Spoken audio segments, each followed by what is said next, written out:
Hi guys, my name is Mr. Kaushal and I am currently interning with the Lexington company, and today I will talk about the aims and objective of punishments and different kinds of theories of punishments. So I'll start with the aims and objective of punishments.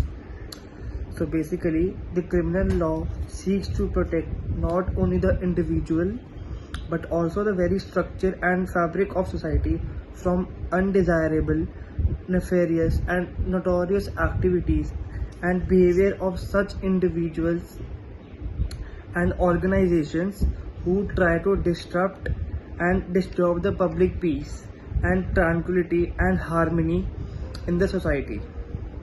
So the object of criminal legislation is to prevent the preparation of acts classified as criminal because they are regarded as being socially damaging.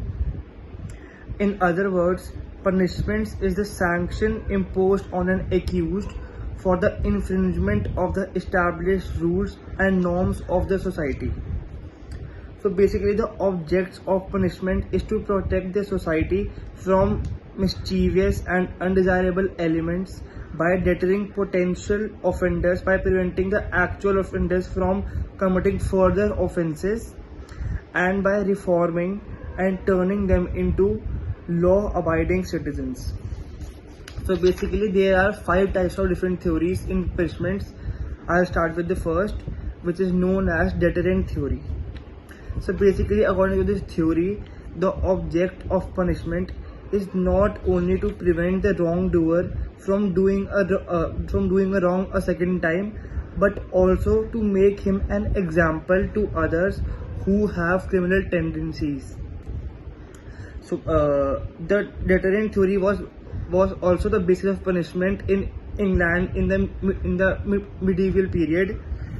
But this theory has been criticized on the grounds that it has proved ineffective in checking crimes, and also the excessive harshness of punishment tends to defeat its own purpose, because by arousing the sympathies of the public towards those who are given cruel and human punishments. So basically, the deterrent punishments is likely to harden the criminal instead of creating the mind of fear of law. Hardened criminals are not afraid of the punishments. So the second kind of theory is preventive theory. According to this theory, another object of punishment is prevention or disablement.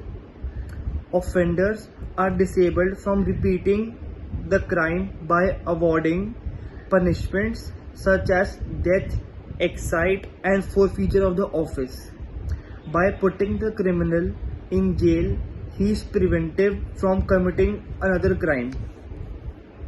So basically, the critics point out the preventive punishment has been an undesirable effect of hardening first offenders or juvenile offenders when imprisonment is the only punishment, by putting them in an association of hardened criminals.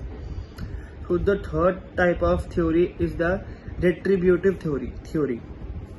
So basically, in this theory, in primitive society, punishment was mainly retributive. The person wronged was allowed to have revenge against the wrongdoer. So basically, the principle of like an eye to eye, or a tooth for a tooth, a nail for a nail, etc., was the basis of criminal administration.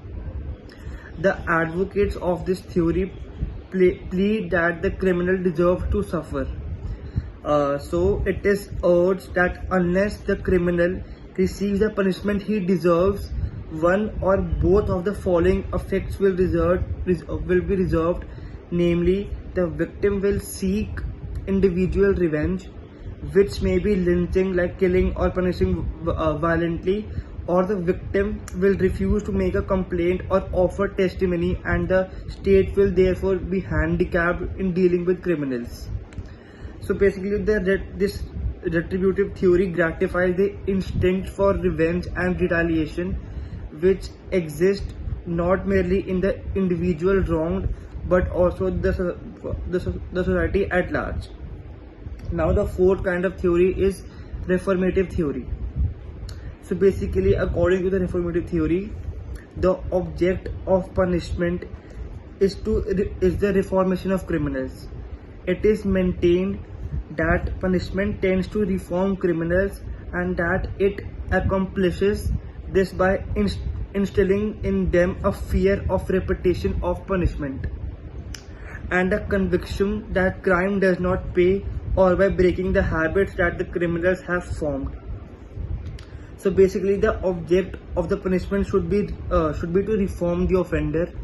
The criminal must be educated and taught some art or craft or industry during his term of punishment, so that he may be able to lead a good life and become a responsible and respectable citizen. And after release from the jail.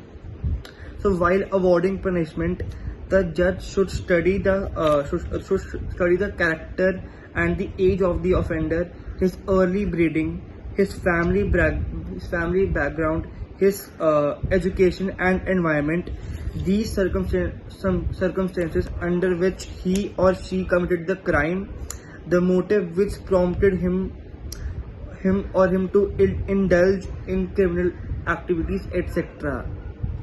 The object of doing so is to acquaint the judge with the circumstances under which the offense was committed, so that he could award punishment that could serve the ends of justice.